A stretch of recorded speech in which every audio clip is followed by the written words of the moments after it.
Chemistry बड़ी है बेवफा, रात को पढ़ा सुबह सब सफा। बट अब ऐसा नहीं है। यूट्यूब पर मैजिक केमिस्ट्री बाय लवली कल्ला के नाम से केमिस्ट्री का चैनल है। वहाँ पर क्लास 9 से 12 तक केमिस्ट्री पढ़ाई जाती है। जल्दी से जाओ, कोरोना का डर है, बाहर भी नहीं जाना पड़ेगा। सब्सक्राइब कर लो फटाफट, बिल्कुल फ्री में।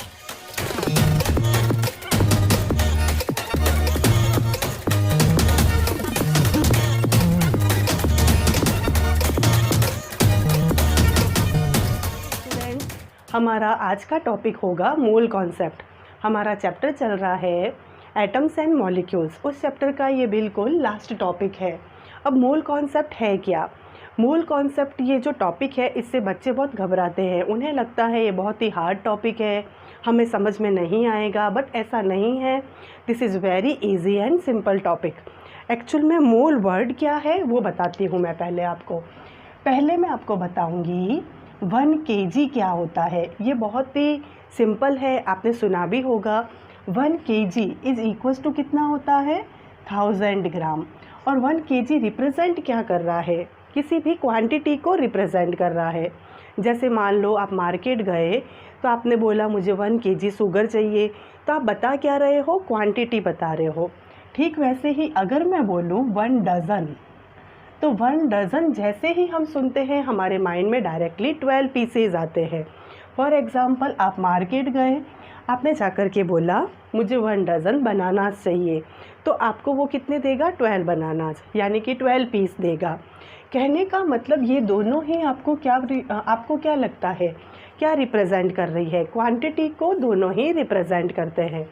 ठीक वैसे ही 1 मोल जो है वो भी क्वांटिटी को ही रिप्रेजेंट करता है। And 1 mole is equals to 6.022 into 10⁻23। ठीक वैसे ही जैसे 1 kg is equals to 1000 gram and 1 dozen is equals to 12 pieces, वैसे ही 1 mole is equals to 6.022 into 10⁻23। लगता ऐसा है जैसे बहुत ही डिफरेंट है, इतना बड़ा डिजिट है, हमें लर्न नहीं होगा, बहुत डिफ़िकल्ट है। बट ऐसा नहीं है। हाँ ये तो है, हमें ये डिजिट याद करनी पड़ेगी। ये जो नंबर्स है इन्हें हमें लर्न करना पड़ेगा। बस इतना सा लर्न करना है। 1 मोल जो है वो किसके बराबर है? 6.022 इंटू 10⁻23। और ये जो नंबर्स है इन्हें एवोगैड्रोज नंबर्स कहा जाता है। अब ये एवोगैड्रो कौन थे?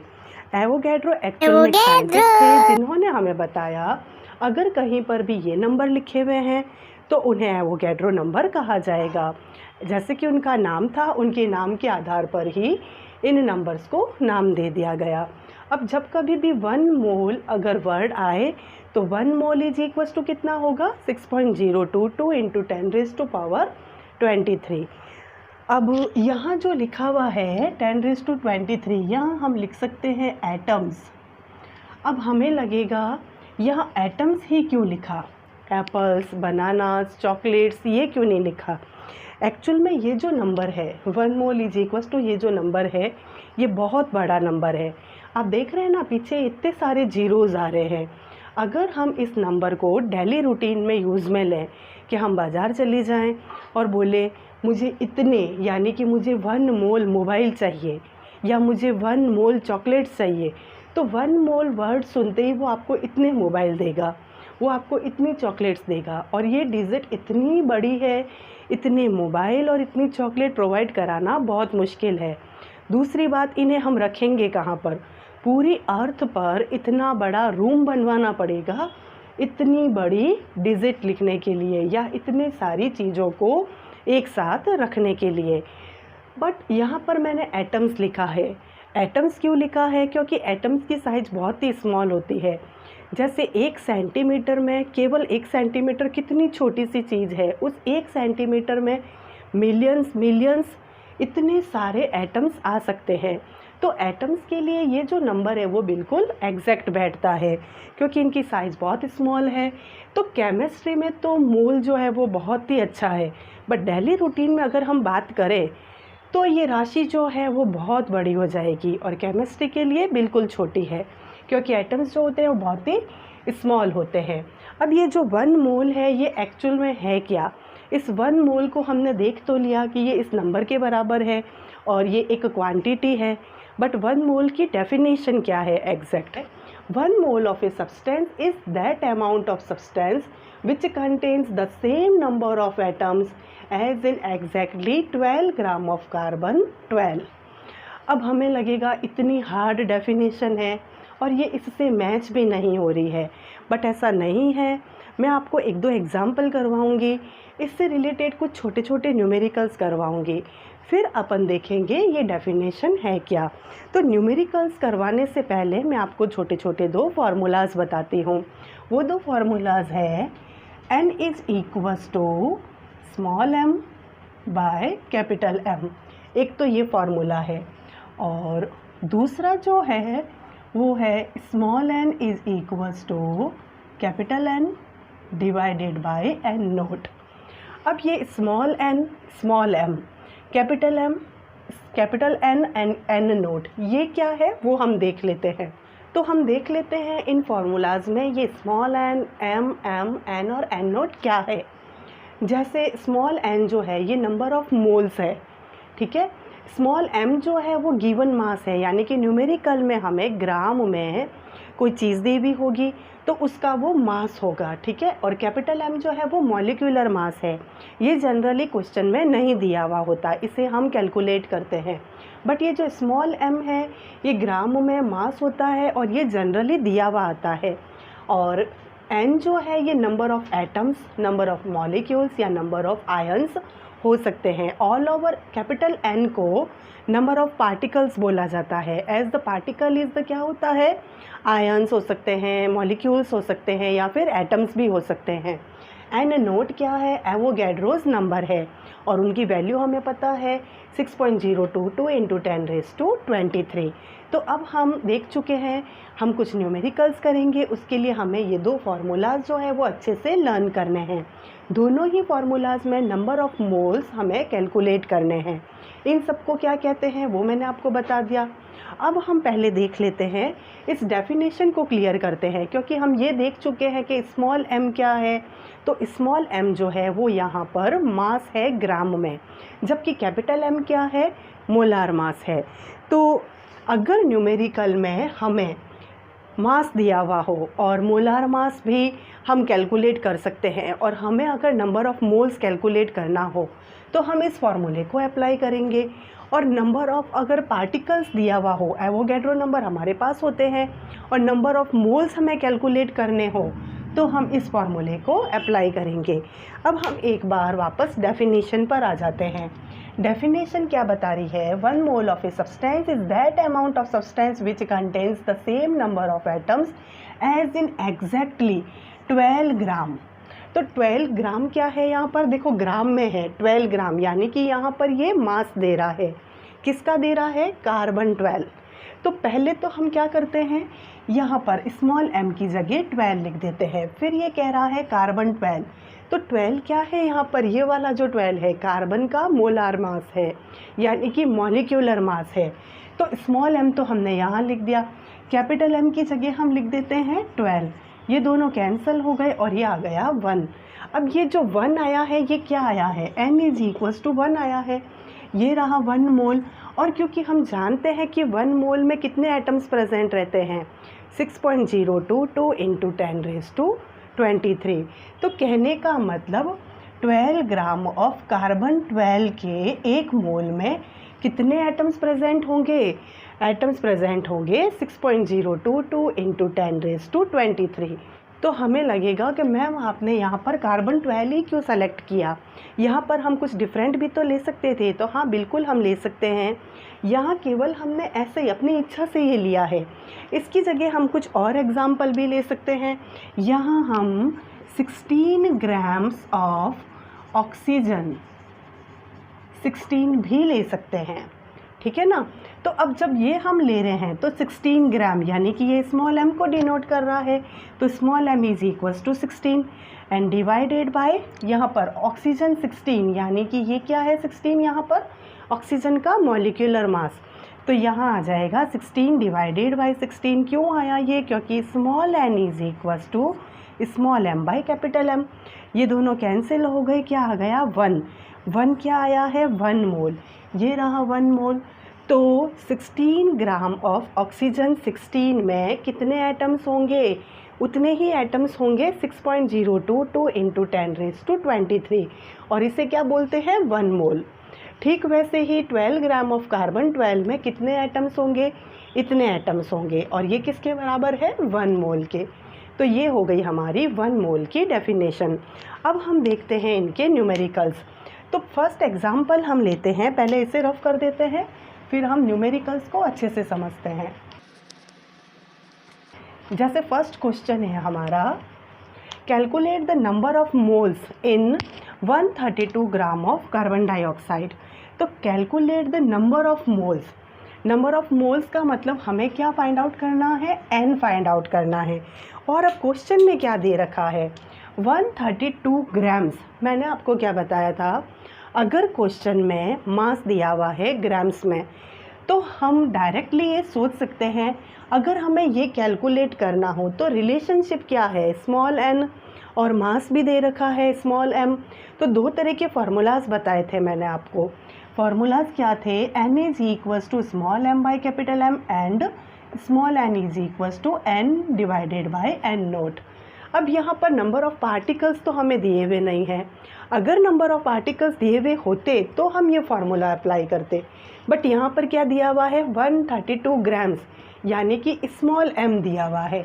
स्मॉल m कितना दे रखा है 132 ग्राम्स ऑफ कार्बन डाइऑक्साइड। अब हमें लगेगा ये कैलकुलेट करना है, ये दिया हुआ है, बट मैम कैपिटल M तो नहीं दिया हुआ। तो कैपिटल M जनरली क्वेश्चंस में नहीं देते हैं, इसे हम कैलकुलेट करते हैं। और किसके लिए कैलकुलेट करना है हमको, CO2 के लिए। तो इसे हम कैलकुलेट कर लेते हैं। C के लिए क्या होता है, एटॉमिक मास 12 और ये प्रेजेंट कितना है यहाँ पर, केवल 1। मैंने आपको मॉलिक्यूलर मास निकालना या कैलकुलेट करना अपनी लास्ट वीडियो में बताया था, अगर आपने वो नहीं देखी है तो उसे आप अच्छे से देखें ताकि हम न्यूमेरिकल्स को क्लियर कर सकें।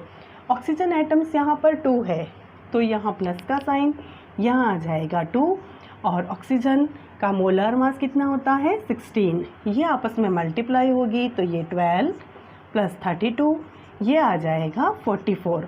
44 क्या आया है हमारे पास में, कैपिटल M यानी कि molecular mass of carbon dioxide. अब हम वैल्यू पुट करते हैं इस फार्मूले में, small n is equals to small m क्या है 132 ग्राम्स एंड कैपिटल M हमने कैलकुलेट कर लिया 44। इसे जब हम सॉल्व करते हैं तो आता है 3, यानी कि n इज इक्वल्स टू 3, ये हमारा आंसर है।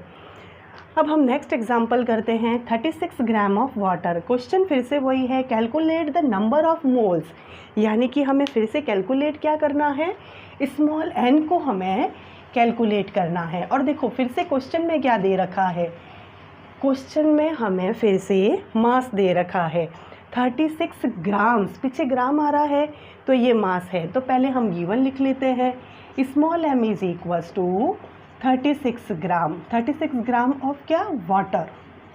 देन हमें कैलकुलेट क्या करना है, नंबर ऑफ मोल्स, यानी कि हमें स्मॉल n को कैलकुलेट करना है। तो देखो फिर से रिलेशन क्या बन रहा है, हमारे दिमाग में आएगा मैम नंबर ऑफ़ पार्टिकल्स तो है ही नहीं तो हम ये फार्मूला तो नहीं अप्लाई कर सकते, तो नेचुरल है हम इस फार्मूले को अप्लाई करेंगे। तो small n is equals to small m by capital M, but capital M है नहीं। वाटर का फार्मूला क्या होता है H2O, इसे हम कैलकुलेट कर लेते हैं।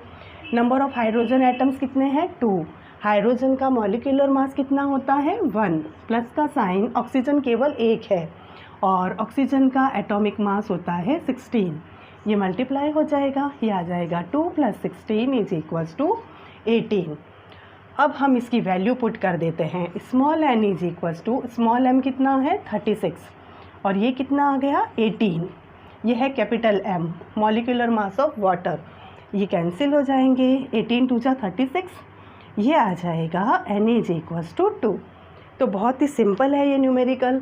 नेक्स्ट क्वेश्चन करते हैं हम, इसमें हमने इस फार्मूले को अप्लाई किया था, अब थोड़ा डिफरेंट यूज़ में लेते हैं। एक और एग्जांपल ले लेते हैं ताकि हम इस फार्मूले को भी अप्लाई कर सकें। तो देखो अगला क्वेश्चन क्या है हमारा, calculate the number of moles. फिर से हमें कैलकुलेट क्या करना है, नंबर ऑफ मोल्स, यानी कि n हमें फिर से कैलकुलेट करना है। नंबर ऑफ मोल्स, ये रहा नंबर ऑफ मोल्स, इसको रिप्रेजेंट करते हैं हम स्मॉल n से। बट करना क्या है, 6.022 इंटू 10⁻23 एटम्स। और मैंने क्या बताया था, capital N is equals to number of atoms हो सकते हैं, नंबर ऑफ मॉलिक्यूल्स हो सकते हैं, या फिर नंबर ऑफ आयंस। कुल मिलाकर के नंबर ऑफ क्या हो जाएगा, पार्टिकल्स। और पार्टिकल्स क्या क्या होते हैं, ये सारे एटम्स, मॉलिक्यूल्स एंड आयंस। तो यहाँ दे रखा है ये नंबर ऑफ पार्टिकल्स है, एटम्स है, यानी कि क्या दिया हुआ है हमें, कैपिटल N। वो कितना है, 6.022 इंटू 10⁻23। तो हम फार्मूला अब यहाँ पर कौन सा लगाएंगे, n कैलकुलेट करना है, कैपिटल N दे रखा है, ये फार्मूला हम अप्लाई करेंगे। बट अब n नोट ये कहाँ से लाएंगे, ये हमें याद है, दिस इज़ एवोगैड्रोज नंबर, और वो भी क्या होता है 6.022 इंटू 10⁻23, बहुत ईजी है। तो हम फार्मूला अप्लाई करते हैं, पहले इसकी वैल्यू लिख देते हैं एवोगैड्रो नंबर की। अब हम फार्मूला अप्लाई करते हैं, small n is equals to capital N upon n naught. n ये रहा 6.022 इंटू 10⁻23 एंड n नोट भी कितना है 6.022 इंटू 10⁻23, दोनों ही कैंसिल हो गए और हमारा आंसर क्या आ जाएगा, n इज इक्वल्स टू 1, यानी कि 1 मोल, ये हमारा आंसर आ रहा है। अगला क्वेश्चन क्या है, calculate the number of moles. फिर से हमें नंबर ऑफ मोल्स कैलकुलेट करना है, यानी कि n कैलकुलेट करना है। किस में करना है, 3.011 into 10⁻23 particles of carbon dioxide. पहले था एटम्स ऑफ हीलियम, बट हमें वहाँ पर कैपिटल M की रिक्वायरमेंट नहीं थी, इसलिए मैंने हीलियम को यूज़ में नहीं लिया। देखो पूरे फार्मूले में कहीं पर भी कैपिटल M नहीं चाहिए हमें, तो वो ऐसे ही दिया हुआ है, हमें कंफ्यूज नहीं होना है। फिर है 3.011 into 10⁻23 particles of carbon dioxide. फिर से देखो वर्ड आ रहा है पार्टिकल्स, यानी कि ये क्या दे रखा है हमें, कैपिटल N, और कितना दे रखा है 3.011 इंटू 10⁻23। अब हम फिर से फार्मूला अप्लाई करते हैं, small n is equals to n upon n naught. तो n इज इक्वल्स टू ये दे रखा है 3.011 इंटू 10⁻23, n नोट हमारे पास है 6.022 इंटू 10⁻23। इसे जब हम सॉल्व करते हैं तो हमारा आंसर आता है 1/2, क्योंकि जब ये ऊपर वाली जो डिजिट है ना, इसे अगर हम 2 से मल्टीप्लाई करते हैं तो ये आता है, तो इसे कैंसिल करेंगे, ये आ जाएगा 1/2, यानी कि क्या हुआ 0.5 मोल, यानी क्या आधा मोल। ठीक है, तो ये हो गए हमारे न्यूमेरिकल्स। आई होप आपको ये समझ में आए होंगे।